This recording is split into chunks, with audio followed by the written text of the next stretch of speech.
Good day!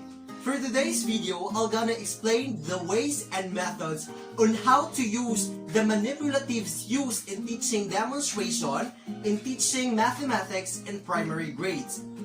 Prior to that, my learning competency is representing, visualizing, and solving routine and non-routine problems involving capacity measures.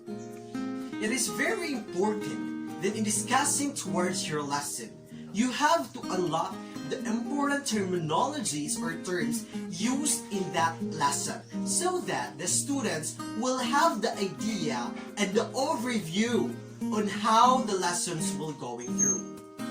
Likewise, I also have this. Routine problem is a type of problem faced by individuals involving complexity of choices.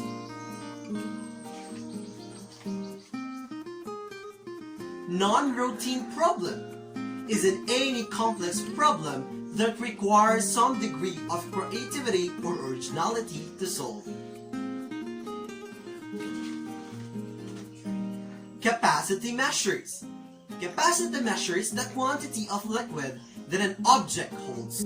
Since my focus and my topic is about capacity measures, jive with my learning competency that the students will be able to visualize the capacity measures. So I will let them see the real examples so that they will imagine and observe how it happened. Okay, I'll have this. The four objects. Object A, a small glass. Object B, this one. Object C, a better one. In object D, we have a very large glass. In this lesson, or these manipulatives will improve the learning of the students on what is capacity measures. Okay, I'll have this water with a food color red. I will let them see how an object holds a liquid so that they can visualize what is really happening if such an object if the different object have the different sizes, holds a capacity measures of a liquid. So, in manipulating this, ask your students, so what they observe, from object A to object B. Of course, from object A, it is the smallest object. Then object B is the largest object. So, in capacity measures, let's all fill it with liquid. In manipulating it, ask your students to volunteer or fill the objects, each object, with the water. Okay, for example, I will call a student that will fill for an object A. Alright, object A like this one.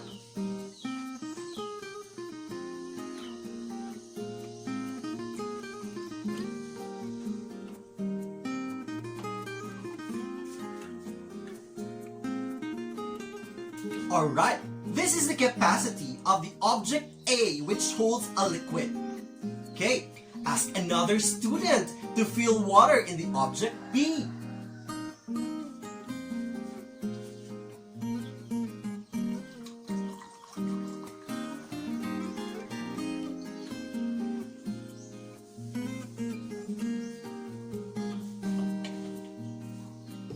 Alright, that is the object B. Ask another student to fill the water into the object C.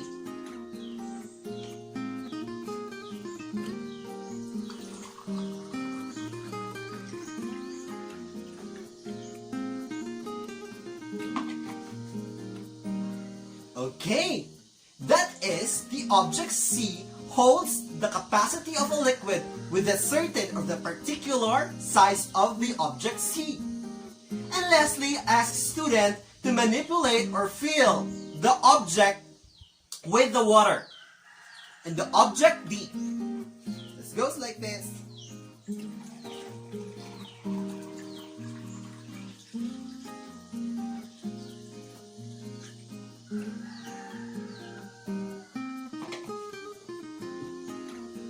With that example or for that manipulatives, you will able to drive the competence, which is visualizing. Visualize, the students can see a real set of examples on what is capacity measures. And what is the objective in this, in making this manipulatives? Then the students will derive from the explanation or from the logic that the smaller the object is, the lesser its capacity. While the larger the object is, the greater its capacity. So, in that moment, you are not just simply representing them what is really happening for an object that holds a liquid, but you are also driving the competency that the students will be able to visualize, to examine, and to observe what is really happening. And you will gonna ask the question, okay class, which object holds more liquid? Obviously, the students will answer object D. It is because the explanation there is object D has a larger capacity. The larger the object, the greater its capacity. The smaller the object, the lesser its capacity. So you will ask another question. What object holds least of capacity? Of course, the students will answer object A. It is because they can see and they can observe what is really happening here. The object A is lesser in holding the capacity of a liquid compared to the object D, object C, and object B. Of course. And how to connect them to the real life situation? Ask them, if you are thirsty, what object you will gonna pick for you to satisfy your thirstiness? Of course, they will choose because they can estimate what object that holds a certain liquid or the capacity that will satisfy them. So, it's not simply presenting these manipulatives, but it's also deriving through the visualizing of capacity measures which also relate to the real life situation. And that is how simple my manipulatives is. But really, I really believe that this manipulative is very significant, very important, and you can really visualize and you can really use this. A very simple one, but you can able to make your students observe and draw their observation from what they see in this. In that case, the students will be able to know what is capacity. In addition, they will also derive from the idea that the objects with different sizes holds with different capacity measures. And that is how important in visualizing capacity measures, in deriving what is happening or what is capacity measures is. Of course, because my topic also tackles on how to solve routine and non-routine problems involving capacity measures, so I have to provide them the visual aids for them to learn or to know what are the ways in solving, what is the appropriate ways on solving, what is the operations will be used, and how you are going to solve that certain problems.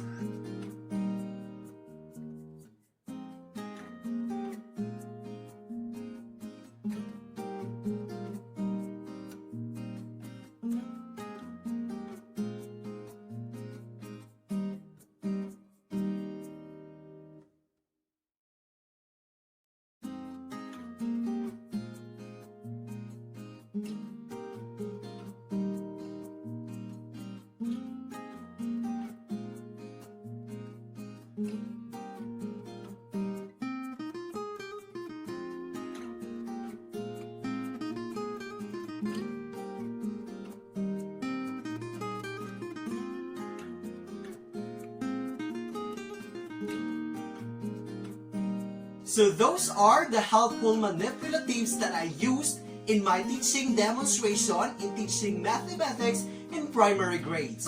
I hope that this video helped you to create and to plan manipulatives that is really effective in connection with the learning competency and with your learning objectives. Thank you.